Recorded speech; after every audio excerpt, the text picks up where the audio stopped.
પોરબંદરમાં સુવિખ્યાત સુદામાજીના મંદિરે અખાત્રીજના દિવસે વહેલી સવારે 7 વાગ્યાથી ભક્તોને નિજ મંદિરમાં જઈને ચરણ સ્પર્શ કરવાની તક મળી હતી।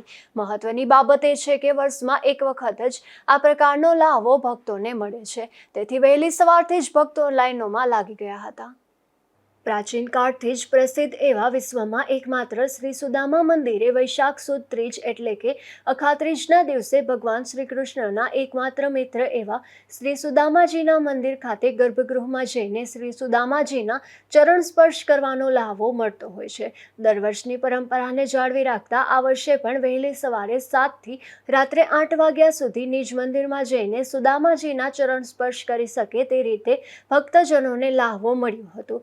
અખાત્રીજના ખાસ દિવસે વહેલી સવારે મહાઆરતી સાથે ધ્વજારોહણ પણ કરવામાં આવ્યું હતું। પ્રાચીન ધાર્મિક ઇતિહાસમાં આ દિવસનું મહત્વ જોઈએ તો શ્રી સુદામાજી ભગવાન શ્રી કૃષ્ણને ભેટ સ્વરૂપે તાંદૂળની પોટલી લઈને દ્વારકા મળવા માટે જઈ રહ્યા હોય અને ભગવાન શ્રી કૃષ્ણએ શ્રી સુદામાજીના ચરણ ધોયા હતા અને ચરણ સ્પર્શ કર્યા હતા, તેથી તમામ ભક્તોને આ દિવસે તેમણે તાંદૂળની ભેટ લઈને વાળવા માટે આવ્યા હતા અને આ પ્રસંગે દરેક ભક્તજનોને મંદિરની પરંપરા મુજબ શ્રી સુદામાજીના ચરણ સ્પર્શ કરવાનો લાહવો મળ્યો હતો।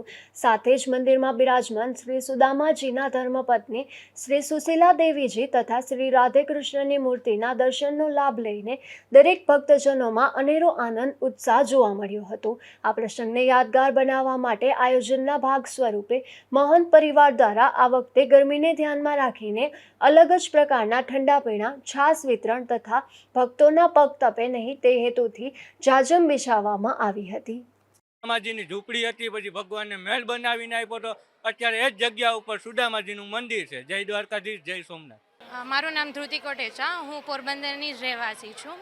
અમે દર વર્ષે અખાત્રીજના દિવસે અહીંયા દર્શન કરવા આવીએ છીએ। આખા વર્ષમાં આજે એક જ દિવસ અક્ષય તૃતીયાના દિવસે જ અમને અંદર ચરણ સ્પર્શ કરવા દઈએ છીએ, તો અમે 2 કલાકથી અહીંયા લાઇનમાં ઊભીને અમે દર્શન કરવાનો લાવો લેશે। આ અખાત્રીજના પાવન અવસરે સમગ્ર આયોજનને સફળ બનાવવા મહંત કિશોરદાસ, પ્રશાંતદાસ તથા કમલભાઈ રામાવત, નમનદાસ રામાવત અને તેમની ટીમ દ્વારા જહેમત ઉઠાવવામાં આવી હતી।